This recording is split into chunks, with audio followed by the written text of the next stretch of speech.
Hello, everyone, and welcome to today's webinar in collaboration with Nucleus, the Global Expansion Experts. My name is Sarah Barnes-Humphrey. I am the founder and host of Let's Talk Supply Chain and the Blended podcast, and I will be your host for today's webinar. Before we kick off, I just want to remind you that you can ask questions in the Q&A box, and you can use the chat to share perspectives and get to know one another during the session. So don't be shy, as we know you aren't, because you've already been contributing in the chat already, and that's great. We'll be answering as many questions as we can as we go along, so keep them coming. We will also be running a poll during the webinar, so look out for the question and don't forget to place your votes on that as well. So, as you all know, today we are diving into the world of the global workforce. Our ever-growing global community has continued to open up opportunities for us as entrepreneurs, business leaders, and as people across the world. From travel to manufacturing, food to shopping, globalization has helped businesses to grow and has facilitated access to new and dynamic markets. But even though we've built complex and connected supply chains across the globe, in many areas of industry and commerce, for many business owners and leaders, there's often still one big obstacle in the way of ambitious global business plans. And that is the challenge of overcoming regulatory compliance and cultural differences that exist worldwide. But the potential is enormous. So I'm joined by Tony De Blau, President of Human Resources at Selligo, and Dr. Sean Nair, President at Nucleus, to talk about global expansion in more detail, why companies do it, the ins and outs around talent hiring, retention, and management, plus compliance, and they'll talk us through some success stories to educate and inspire. So welcome, Tony and Sean, and we'll start with introductions. Why don't you tell us who you are, what you do, and exactly what excites you about the potential of a borderless workforce? We'll start with you, Sean. I'm the president of Nucleus. I've helped US companies set up and run foreign operations for about 18 years. What excites me the most is that no two clients in those 18 years has ever been the same. Wow. Every client is different. Amazing, amazing. I like that. Thanks for sharing that. Tony, over to you. Thank you, Sarah. Thanks for having me here. My name is Tony De Blau, Vice President of Human Resources for Selligo. And obviously, we're also a customer with Sean's company, with Nucleus. I've been in high-tech HR. I'm in the Bay Area in California most of my career. And so very excited to talk about this subject because it's been a part of my work my entire career, working in global environments. So very excited to be here. Awesome. And what excites you about the global expansion or the borderless workforce? Well, it's just the idea that, you can make so many different regions work together for one common goal. And, the cultural and other workforce benefits that come with that expansion really is the icing on the cake in terms of making a very engaged workforce. So obviously, as an HR professional, that makes a lot of difference in, bringing people together around a common cause. Absolutely. Well, I can't wait to get into it. So let's just get started. And we're going to get started by looking at the reasons that companies expand. So Sean, I'm going to start with you. What are companies looking to achieve with a global expansion? Usually they're looking to achieve one or more of just four things. They're looking to either sell in international markets, to expand their customer base, and in the case of venture-backed and private equity-funded companies, to show potential purchasers that they are saleable, that they have a saleable commodity or service offering. That's one reason. Second reason is that they're looking to buy product that is manufactured in foreign markets when their purchasing volumes have reached a point where they need feet on the ground in those markets to actually manage their vendors. The third reason is that they're looking for talent. There is a huge shortage of talent in the US in areas like software engineering, etc. And they're looking for foreign talent. And they have to go where the people are, because with immigration and other barriers, the people can't come here anymore that easily. And then the fourth reason that they tend to go is when they have a large customer that wants them to support them in foreign countries. And so they have to be there to keep the customers. Usually there are those are the four reasons.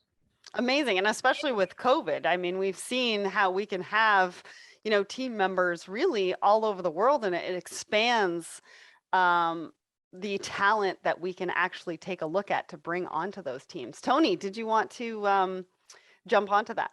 Yeah, so I just echo everything that Sean said. The opportunity to grow products and services in regions is principally how I've come in when we're setting up entities or looking for ways to do business, because it's absolutely true. A lot of the countries have requirements around what it takes to do business in their country. You can't do it necessarily in some countries purely 100% remotely. Right. And so you do need to take a look at the talent equation, as well. So absolutely agree that, what Sean was saying is like the four main core reasons to think about doing business is definitely echoed in my experience. And Tony, let's expand on that. What are some of the benefits of international expansion at a business level? What does that look like? Yeah, I mean, besides just the ability to, do business with a whole new customer base, right? When you take a look at from an employee workforce perspective, you gain that cultural and, diversity aspects of a broader talent workforce.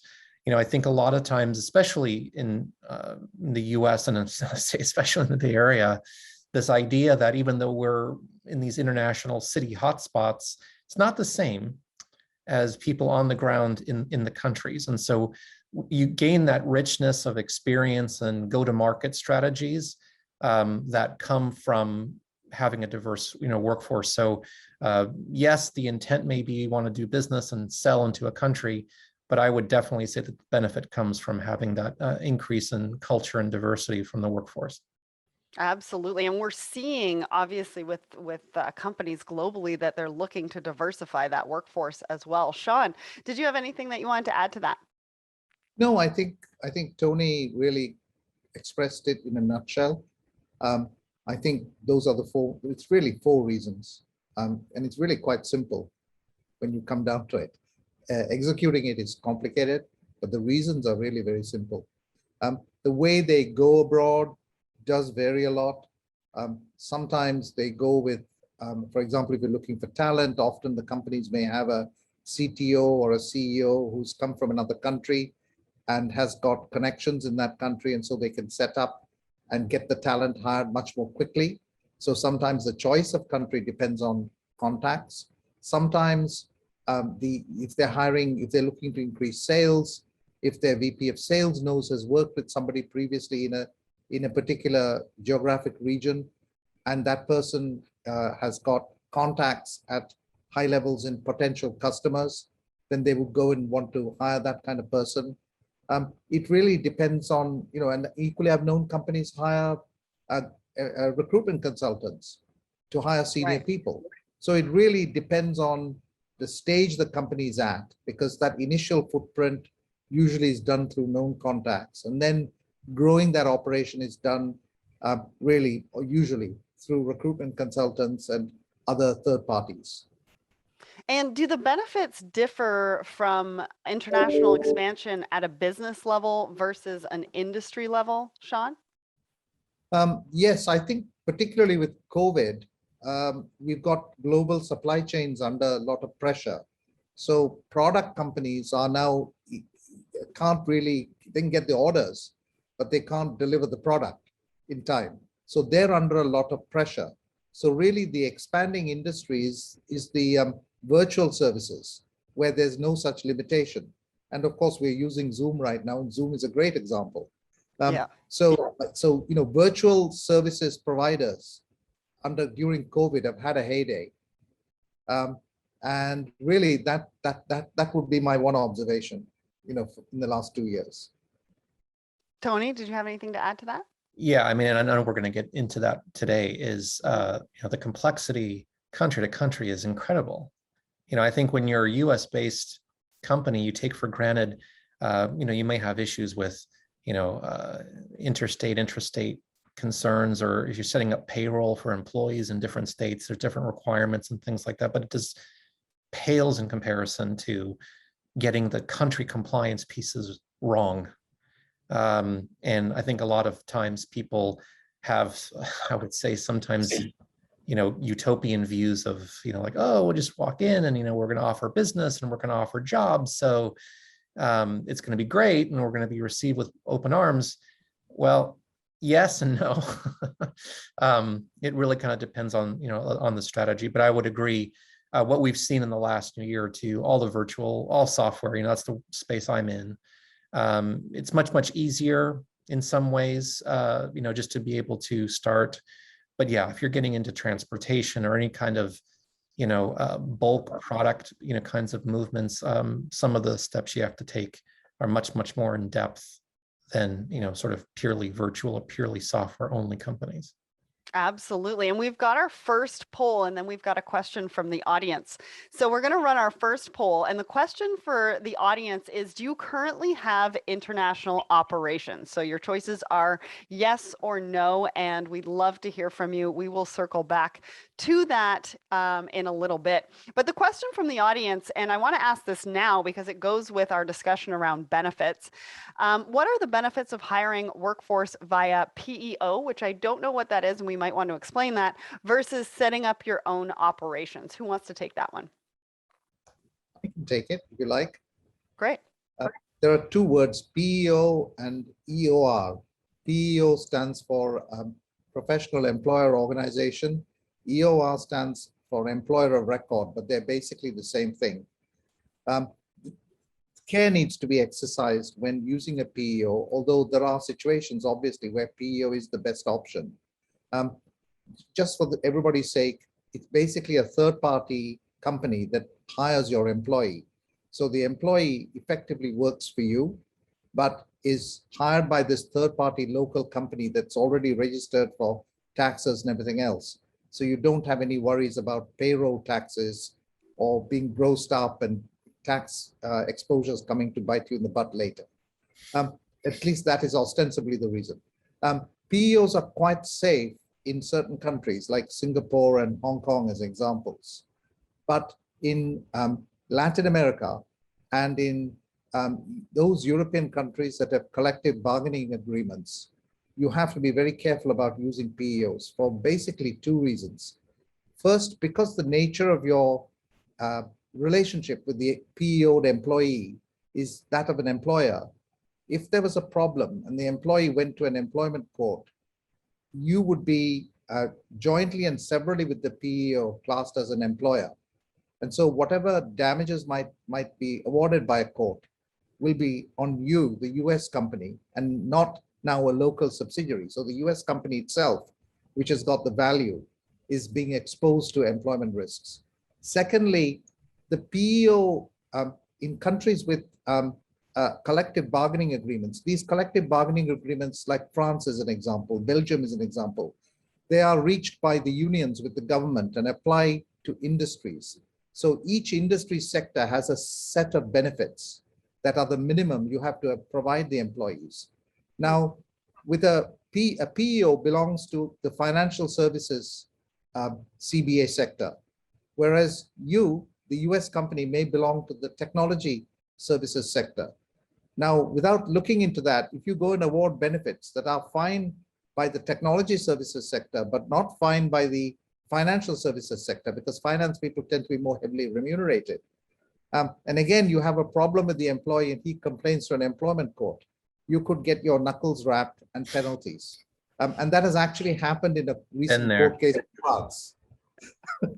So PEOs are fine in certain circumstances, but you need to use them, but use them with care. And if you're going to use them for a temporary period, but don't let that arrangement become permanent, because you could get locked into all sorts of other liabilities. For example, if you're developing software in a foreign country, who owns the software, employee or PEO? I won't go into it too much, but it is the right choice in certain circumstances, but not in every. Great question and great answer. And I'm sure if you want expansion on the answer to that question, you can always also reach out to Sean and the Nucleus team. So back to our poll, 78% of you said yes, you currently have international operations, and 22% of you said no. Thank you to everybody who answered that poll. We will have another poll in just a few minutes, but let's carry on with the conversation. So I touched on this briefly in the introduction because alongside all of the almost limitless potential comes plenty of challenges, right? And it's not a cakewalk for any business, as you just portrayed with the question from the audience.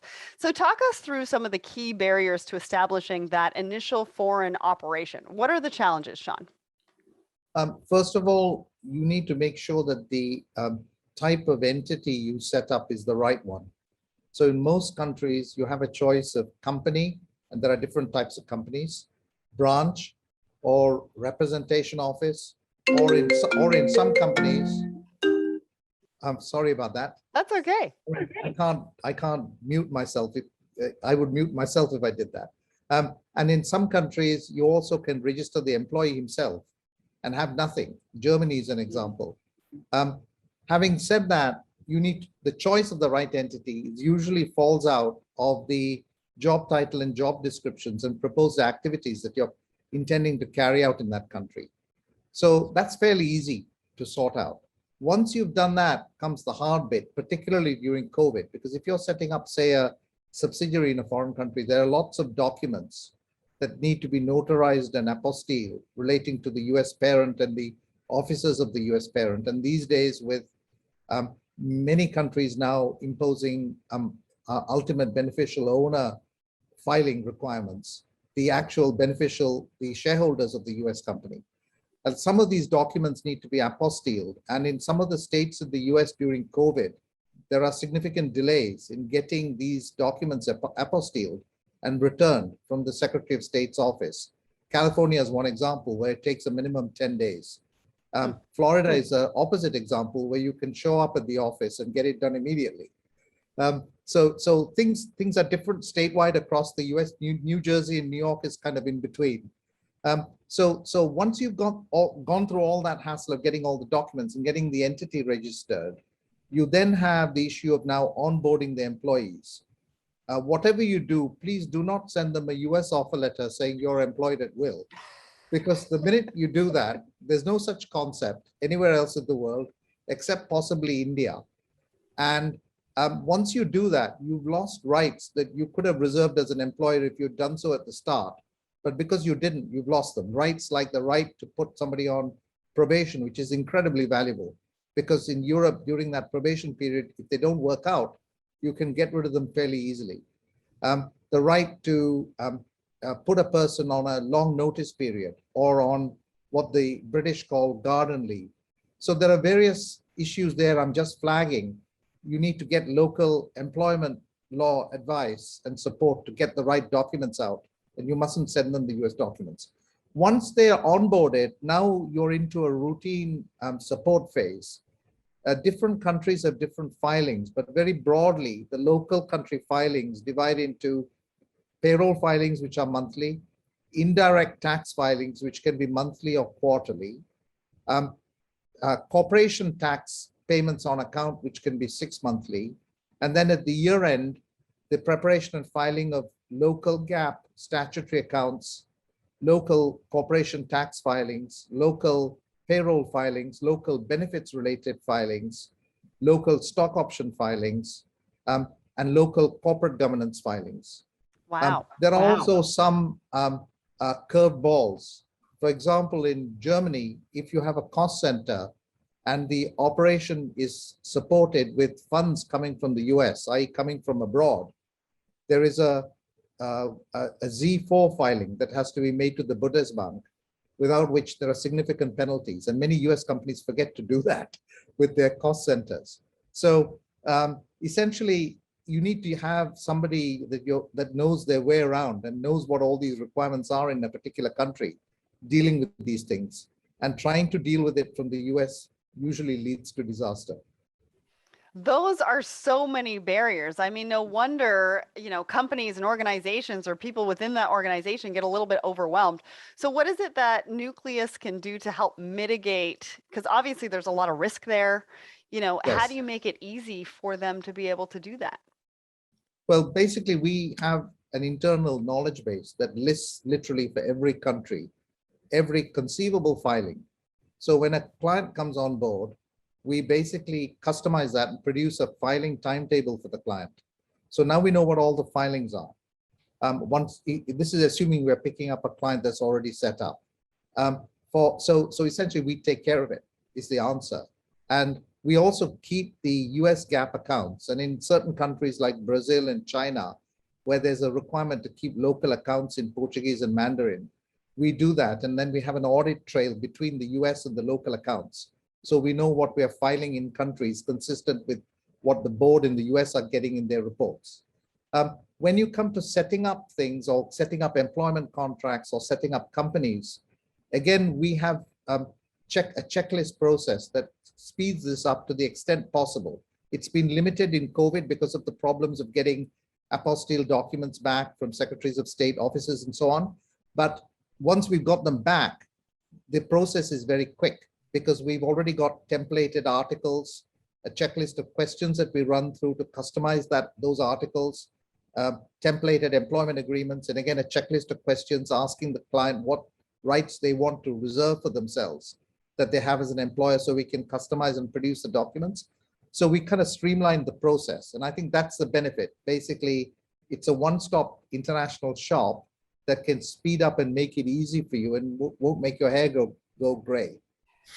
Well, and Tony, I want you to jump in here and let's talk about that, because you are a success Let's talk about story. the fun stuff of the people actually doing the work. Sean's Yeah. got it easy with his checklists and his stuff. Well, Okay. let's talk about that success story, right? Because you're a success story from working with Absolutely. Nucleus. So share that with us. Sure. Well, I mean, just generally, I just want to kind of comment on like everything that Sean talked about. I don't know. I think I have a battle scar here, here, here. Okay. So, yeah, the international thing, a lot of times I've come in exactly what Sean talked about. Startup company, 0 to 50 people. They use the same US template, didn't think about it. And now you've got, workers in France that were all fine and good until they're upset about something. And then they say, hey, look, this is invalid. So I would say one of the first things, and, fortunately, Selligo didn't have this problem, but I've had the problem, in the past working with partners where they have to come in and uncomplicate, which is a very nice way of saying the mess that the company's created in these regions. So I can't emphasize enough the compliance side. So the work with Nucleus has been exactly as Sean talked about. It's been pretty straightforward. We have an entity, a branch entity in the Netherlands. We've got folks in the UK. We're looking at other regions in EMEA, and to be able for me and for my team to be able to just pick up the phone, send an email, and just say, okay, here's what we got to do. How do we do it? Let's strategize. Let's talk through it. With support in region, I may add. So, Nucleus has folks on the ground in EMEA time zones. It just creates that confidence and, stress-free. I mean, it's not always stress-free because you got to still find the people sometimes, right? But when it comes to worrying about like, oh, did we miss this? Did we miss that? Which is what I'm used to, and having to walk through and not having that is immeasurable. It lets us get to the business of doing business, versus worrying about these traps. Do what you do best, right? When we look at outsourcing some of these projects, it's because you want to be able to have the time to do what you do best. And so we talked about having the initial setup, right? And what the barriers look like, what it looks like to work with Nucleus. But there's another key element, and I think that that's people, right? I've spoken with so many businesses over the last 18 months who really believe that the pandemic has helped shine a light on the importance of people. And supply chain is very much a people business. And at the same time, issues like the pandemic as well as Brexit and others, have really led to major staff shortages across multiple industries. I mean, we're hearing it across the industry. So what are some of the challenges of hiring talent when it comes to global operations? Tony, I'm going to send that one over to you. Sure. Well, I think a lot of the experience that people have of, I don't know where to begin. We think about a lot of US operations. I know where the talent pool is. I know how to recruit, but I don't know where to begin. A lot of people will begin, I would say, after, let's say they've got this baseline, or that baseline of compliance to build the operation is in motion. They, often use agencies, recruiting agencies, which is fine. It's just that it all comes back to strategy. Mm-hmm. If you don't have a partner that you can walk through a strategy, and obviously Nucleus knows people and can help and has helped us, with some referrals and things. But if you don't know anything, you start going, You start to Google France-based recruiting agencies. You don't know what you're doing. And you reach out, and it could be an okay experience, but it's a lot of work. It's a lot of steps. You have to vet them. And it gets very expensive very quickly. Agency placement fees for a typical software engineer, say in France or even in the UK, is not inexpensive in terms of the fee that's associated. So I've seen that methodology where you just kind of go in blind, and maybe you got a referral from somebody somewhere, and you start going through that process. Again, it can work, and I've done it, more than I'd like to, but it's a way in. But more importantly than I would say the mechanics or the levers you pull, working or getting guidance from someone like Nucleus or finding it on your own, is that step back of the strategy. What are we trying to accomplish? Right? So above and beyond the obvious, like we want to sell in this country, Right. or we want to do business in some way with this country, is, well, what are you moving towards? If you think to yourself, well, in the next 2 to 3 years, we only need like a handful of people to do these tasks. Maybe longer term contractors is fine, right? It'll be a lot less headache too, by the way. But it's really understanding what is our long-term play here, and what do we ultimately need. I think a lot of people just forget that process before they dip their toe in the water. And then they realize over time, oh, we need this, we need that, but there's different complications. So Right. I would just summarize it with know your talent strategy going in, have your questions, have your requirements, ready, talk with someone like Nucleus and say, what do you think about this? What could that mean? Which can then inform the conversation you have with a recruiting agency, or how you go about job postings and, managing the process. Absolutely. So much great information here. And, I've been in companies that have had, even like I'm in Canada, so have had branches, even in country, that feel disconnected. And so I want to talk a little bit about retention, because when you're looking at global expansion, if you've got US headquarters and you've got maybe talent, like you said, in France, once you've hired the right talent, how do we keep them, and how do we keep them engaged, right? You don't want to lose them, especially to a competitor, when you're working in a country that you perhaps don't fully understand. So what are some of the challenges in retaining and managing that talent? Tony, I'm going to start with you, and then we're going to go to you, Sean. Perfect. Well, I think the most obvious one is just understanding the cultural differences. And I know it sounds a little, cliche, but let's uncover, what does understanding mean as it comes Right. down to what matters. So for instance, right, in the Bay Area, in Silicon Valley, it's just table stakes that if you're a startup, there's going to be stock. And that supposedly is a motivator for most people to join. Not a motivator for a lot of other countries. And a lot of it comes down to how it's taxed. So they're kind of like, maybe not so much, right? So one element is, how do you think about compensation as one of the pillars of retention differs from country to country. The second piece is, being able to move up quickly in the company, having more opportunities to grow fast versus resting in place for 2-3 years. That's another one. So it's really understanding, like, what is it about the normal goings on of the workforce in that country, and catering more, to that, certainly we all want to have, company values are of course critical and having that consistent everywhere. But it's taking that extra time and really understanding those motivators and then building program that aligns, to that as much as possible. Again, the whole, global act local type of, theme definitely is involved with understanding what are the best retention practices for a given region. And what motivates them, really. Yeah. At the end of the day, it's what motivates me is different than what motivates you, and you and I could be sitting in Toronto. So, that is a really big factor when you're looking at teams regardless. Sean, what do you have to add to this? I guess if you looking ahead, the next kind of 20, 25 years, 2/3 of the world's population is going to be in India and China.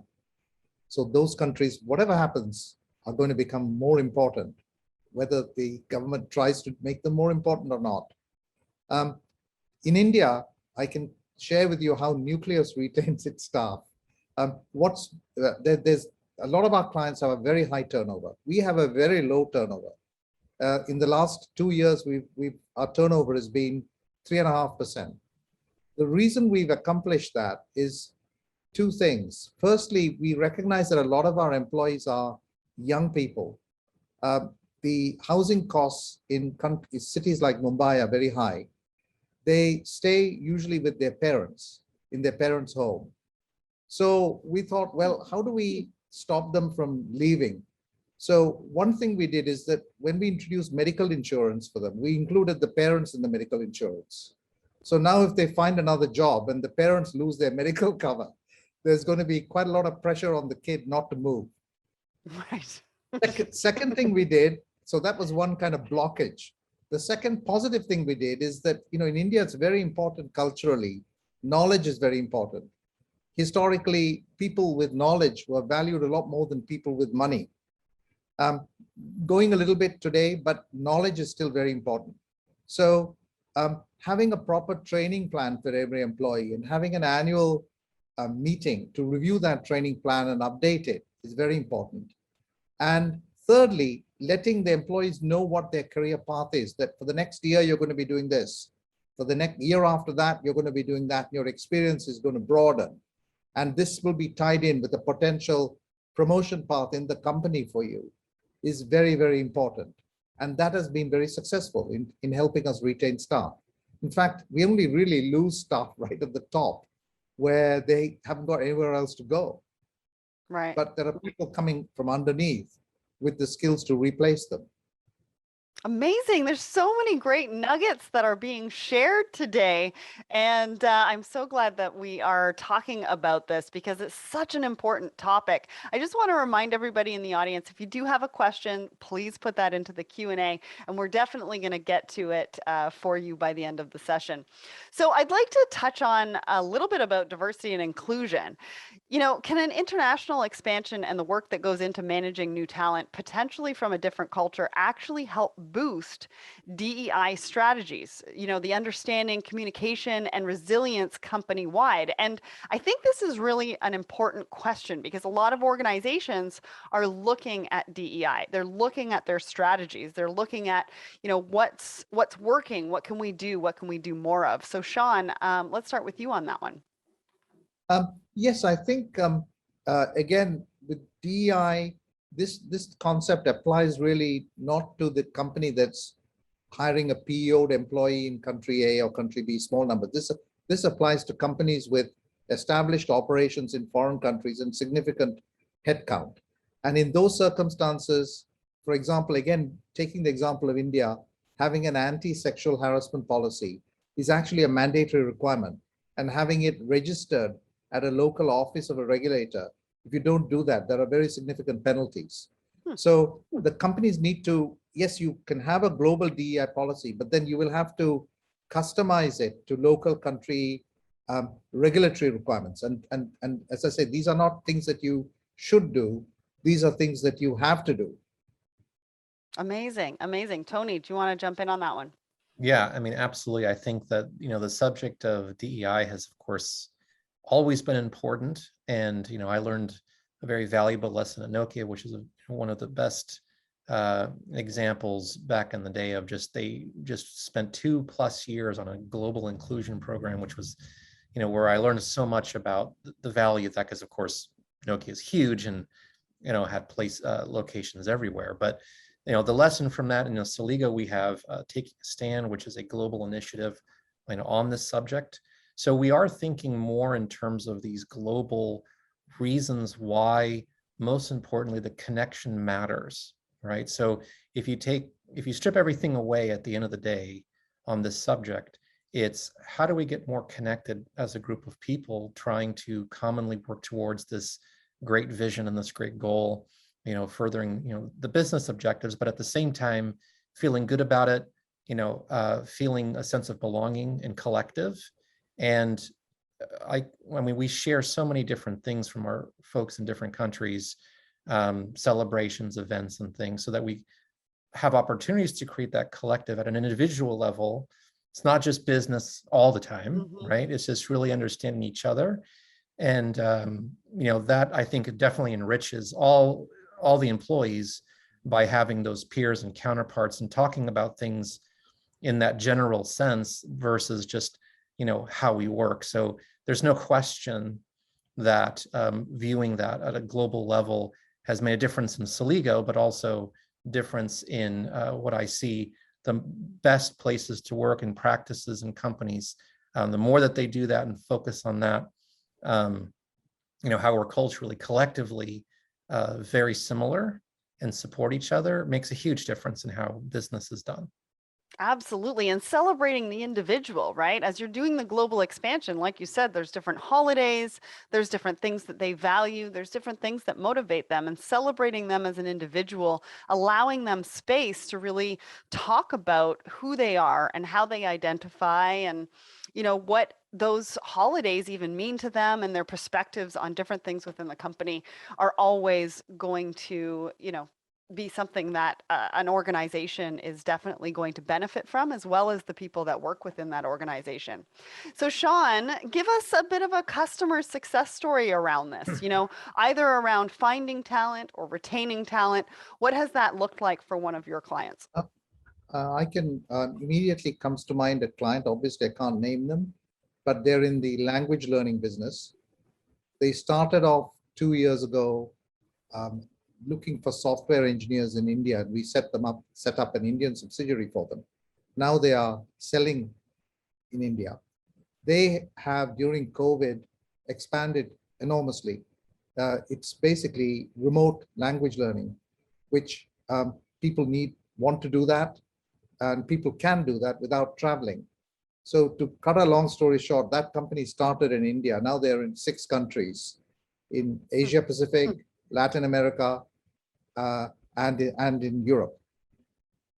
We've helped them go from first man in India to first man about to start, I think, in Australia. Oh, that's so exciting. And think about just the expansion of what you can do with your business when you've got the right partner. So we've got some really great questions coming in. We are going to answer those just after this next section, because I want to get to compliance and regulation. Tony mentioned this earlier. It's extremely important to talk about this when we're talking about global expansion. So not only do regulations change from country to country, they often change state to state or even region to region, and they seem to change pretty regularly. It's almost like customs, right? Customs changing all their regulatory compliance, and you have to keep on top of them, and you get a customs broker for that. But it feels like you're trying to keep up and make sense of everything when it comes to compliance and regulation, whether it's customs or looking at global expansion. So without getting too technical, can you talk us through some of those main challenges around compliance? And Sean, I'm going to ask you to answer this one. Okay. Basically, the first one is VAT regulations. VAT, by the way, stands for Vampires Attack Traders, not value-added tax. It's a joke. But the first issue is around VAT regulations. Many companies operate cost centers, and therefore there is no VAT on the sale, because the sale applies to a single customer, which is the US, and therefore the local company is 100% export of services. So it can reclaim VAT, but the amount of VAT you can reclaim varies by country. For example, in Germany, there's a monthly cap on the VAT you can reclaim. In Netherlands, the VAT, you can only reclaim VAT on invoices that have the company's name on it. So even if one of your employees has spent time in a hotel, that hotel bill has to be in the name of the company for you to be able to reclaim the VAT. If the employee paid the bill and then put it into an expense claim, you can't reclaim that VAT in Netherlands.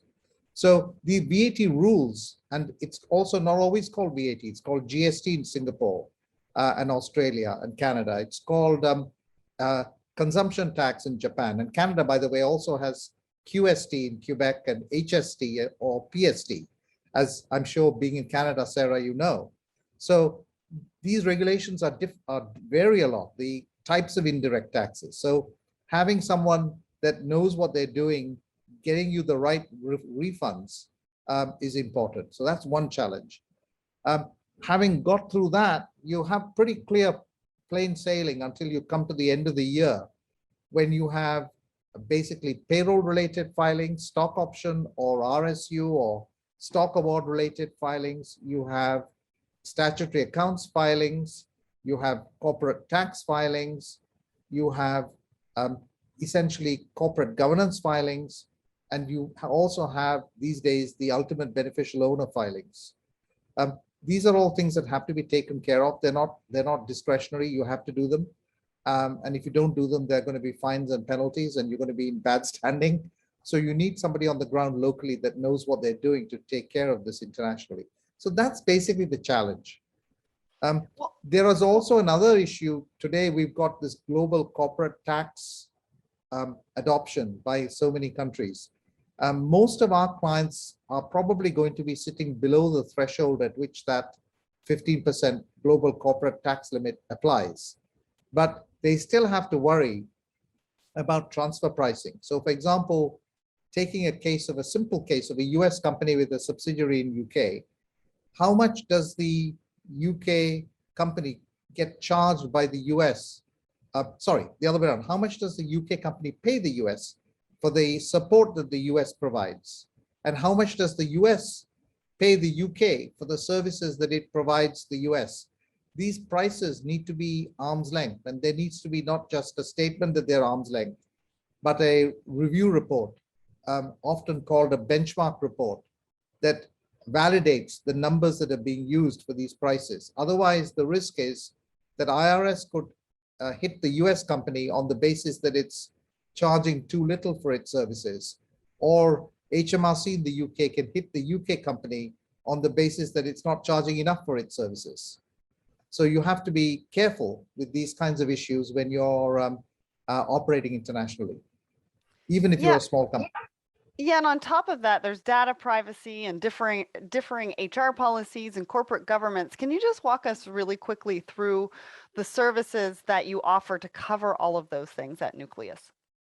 You very rightly mentioned data privacy and GDPR, which is a European thing. But China is about to introduce data privacy regulations on the 1st of November. It's spreading worldwide. And the nightmare is that these data privacy regulations are different in each country. What we tend to do is that we take care of the data privacy requirements in our HR consulting unit. Where clients have a need, for example, to register with an information commissioner in the UK or the equivalent, we get that done. Where there has to be a policy document governing the relationship between a data controller and a data processor, we actually take care of that in our engagement letter, because we are the data processor and the client is the data controller. Where there is a requirement to get a written agreement from the employee to process their personal data, for example, for payroll purposes, we get that done during the employee onboarding process. So that is kind of factored in to the overall HR support package that a company will get when they set up for the first time in a foreign country. And then that is rolled forward as they hire new employees, or when employees leave or new employees join, that's just continued. And Tony, you're in HR, so how valuable has that been to you? Oh, tremendous. I mean, I think when we start to take a look at all of the pitfalls that could happen. When you think about it, I'm sure if the audience, for those who are listening who are starting to look at either expansion within the international markets or to get into the international markets, you're probably hearing this and going like, do I still really want to do this? And that's why it's so important, to work with, folks like Sean and his team, because, for us, we do definitely take a look at expansion. And, these are the questions that we ask. What are we setting up? I've worked in situations where, well, we're not ready to put an entity yet, so we're going to hire a consultant, which, most of the time, obviously can be done, right? It just kind of depends, like, well, where are they being paid out of? How are they, like, there's still a bunch of laundry list of things you got to do, but it goes back to that strategy question. So, someone like Nucleus is going to caution and guide and say like, well, no problem getting that for you, but have you thought about, because long term, the government's going to ask this or look for that, plus all of the administrative, stuff that they don't want somebody from the US signing things. They want somebody local. Oh, you don't have anybody in that country yet? Okay, well, all of those traps, you have to have someone who just knows what they're talking about, quite honestly, because I can sense, I'm sure, for some people that they have these hiring managers or they have these, executives who are like, why is it taking so long? Why can't you just do this? Why can't you just do that? Right? I get that all the time. And it's like, well, I don't write the laws. The data privacy stuff is super, super critical, right? You can't just have people work in an HR system or an app automatically without thinking about these things, right? So I think that for us ongoing, it's been, I can call Sean and just say, okay, look, we're planning on doing this. We've got something in mind. What do we need to know? And then I take that information and it makes me a better practitioner back to the business to say, here's what's involved. Here's kind of the timetable that's involved. And so we can make the right decisions versus, being too fast and rushing into things and then having a big cleanup mess later. Absolutely. So we're going to go to our next poll, and then we're going to go to audience questions. So poll number 2, do you plan on expanding internationally this year? So your choices are yes or no. So feel free to update that poll and put your answer in there. So our first question for you both is, can a U.S. employee handbook work internationally? What changes, if any, need to be considered? Tony, do you want to take that one? No. No, Sean. No, I was saying like, no. So yeah, no, basically, it's the same problem as with the US offer letter. It's not a copy paste situation. While there might be some things, and obviously I'll let Sean go into some of the detail of that. There might be some company global things that are fine, that are consistent and don't necessarily violate any kind of themes within countries, like harassment, code of conduct. A lot of countries do expect a formal escalation process to be documented, and some US handbooks purposely don't include that for a variety of reasons and so forth. So yeah, it's not, unfortunately, a let's take 75% of this book and tweak a few things and it's good enough for France. It's not, it has to be adjusted. But again, I'll let Sean go into specifics there. I think the simple one-word answer is, does it need to be amended? The answer is yes. Basically, different countries have got different rules on, for example, maternity leave, maternity rights, paternity rights. Equally, there are certain things like an anti-bribery policy that will be in the handbook that would be company-wide. So the best course of action is not to get a local lawyer or somebody to write up a handbook. It's to take the US handbook and customize it to make it local country compliant.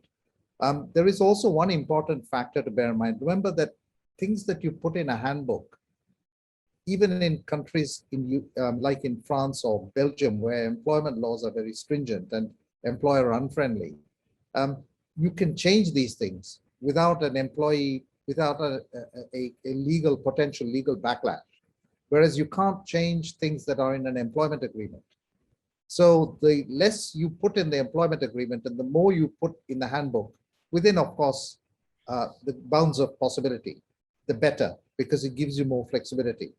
So the answer is yes, you should customize from the US handbook, but you should customize intelligently to try and protect your client to the maximum. Amazing. So the answers to our poll, we've got 56% that are going to be expanding internationally this year and 44% that aren't. Thank you so much for everybody for answering that poll. So the next question from the audience, is there a best practice as far as hierarchy within an organization when going global? Sean? Depends. Certain countries, let's take India as an example. The US style of participative management may not actually work in India. Indians are used to thinking, but they're also used to being given clear direction on what to do. The culture is very much top down, right from the day you're born, when you don't argue with your parents. You might not do what they tell you to do, but you don't argue with them. You do it behind their back. You know, it's a culture. China, same thing. It's top down. China even more than India. So I think you have to run your local company in accordance with the cultural norms and practices. And having, say, a strong India manager who knows with whom you're fully aligned, but you then need to leave him to get on with it and actually help you achieve your objectives without interfering too much in the day-to-day operations. Other than obviously you've got to check that there aren't any unethical practices like bribes and things like that going on. But leaving that aside, in terms of the actual day-to-day management of the operation, you should leave it to the local person. So the answer is, you know, you should find the right guy and then leave him to get on with the job, or her for that matter, to get on with the job. Yeah, I just want to piggyback on that, and that sometimes it's not that clean, right? Sometimes there's a decision somewhere that we want to put somebody in a country, and they don't have the funding or the plan to have what would be the ideal hierarchy. So they're going to hire the salesperson, and the salesperson, you know, has to assume a bunch of different roles in addition to doing their job, right? Again, it's not ideal, but that's sometimes how it works, right? It's these baby step increments into a country through the hiring of a specific role. And a lot of companies, that's where they start. They start with sales or engineering or something like that, right? Somebody or logistics. We need that head of person because we believe that that's going to be the stake in the ground that's going to expand the team in that region. So again, it's possible and it can be done, but it's just understanding the profile of that person, what's involved, what other things they're going to have to do administratively. That's nothing to do with the job you hired them for, just because that is the first person setting foot in that country doing business. So it is important to understand that while there is a best way to approach, like anything we talked about today, sometimes the reality of business is you're not going in the front door, you're coming in the side, you're going down the chimney, like there's different ways, you know, but that's why it's so important to have a partnership where you can talk those things through and come up with the best solution so you don't get in trouble. Awesome. I have one more question for you guys, but I also have one more question from the audience, and we've got about 6 minutes left. So Nahida says, finding all the advice under one head required for expansion was difficult for us, i.e. an advisor who assisted us in setting up structuring advisor stock issuance in every country is different. So another advisor for advice on global equity plans. So it sounds like they've got advisors all over the place. Sean, what would be your the one thing that you would say to Nahida about how difficult it has been for them? Nahida, that's really why we are a fast-growing company in this niche that we're in, because we solve that headache. Because, you know, of having multiple providers for multiple different things in multiple time zones who don't talk to each other, and then you can have inconsistencies happen as well, which is a risk. So that is the one thing that we take out of the process, because the client is assigned an experienced client services director, and that person is basically a project manager in the company, pulling on resources within the company, depending on what the client's needs are, at a particular point in time. But that person is also an experienced consultant, not a postbox. So the key thing is to have somebody like that who knows enough about enough to tell you, alert you to the issues you need to resolve, and then who can pull in the experts organizationally to get one thing after another done and can manage that process for you. And that's essentially what we do for our clients and why we are growing so rapidly. And so we definitely want you to reach out to Nucleus. So to wrap up then, can each of you give me one takeaway or sum up from today's discussion that the audience should walk away with? Tony, I'll start with you.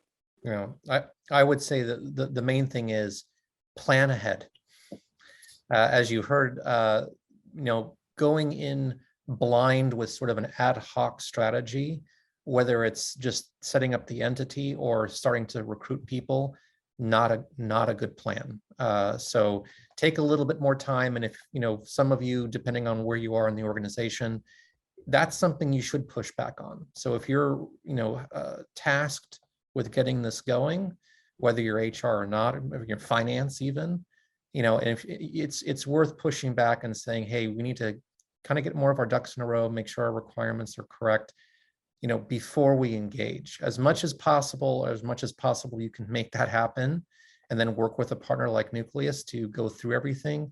That would be my biggest advice, because inheriting and fixing or going in and blind and then fixing later is not fun. And I'll give you one example where I work with a company where they did that, and they came very, very close to being banned from doing business in that in that country. Wow. Because they followed the wrong steps. So very critical to plan up front.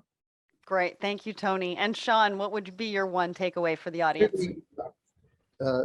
Just to say, first, hire the right person. Second, make sure you have the right amount of budget to operate properly in that country, because going abroad is not cheap if you're going to do it properly. And third, find the right service provider or local partner to get it done for you. You get those three things done, you'll be fine. You mess one of them up, you'll have a cleanup job that'll cost you an arm and a leg, but will probably come and bite you in the butt about 3 to 4 years down the line. 3 or 4 years. Wow, that's crazy, but definitely something to think about. So what you're doing today could have major implications 3 or 4 years down the road. So many words of wisdom here. Thank you so much, Sean and Tony. I've really enjoyed this session. As a digital business owner, I work a lot with people from different countries around the world, and I always love the value, creativity, and different perspectives that they bring. I can appreciate the challenges involved in setting up a permanent international operation. But once that investment has been made, and crucially, a partner like Nucleus has been chosen to guide you through it, the potential benefits at both a business and industry level are huge. And this really is the way the world is moving. The pandemic has sped up so many areas, from e-commerce to the take-up of AI, and the idea of achieving a truly global community is getting closer, and it is the future. A big thank you to Nucleus for running this webinar and giving us all the chance to get informed and inspired. And if you'd like to find out more, head over to nucleus-co.com. And of course, thank you all for listening and for all of the wonderfully insightful questions you asked. Sorry if we didn't get to them all, but hopefully we can follow up with those on social media later. And you can also find Nucleus on LinkedIn. You can find me there as well. You can find Sean and Tony. So I hope you have taken a lot from our session today. I know I have, and I'm looking forward to seeing you all again soon.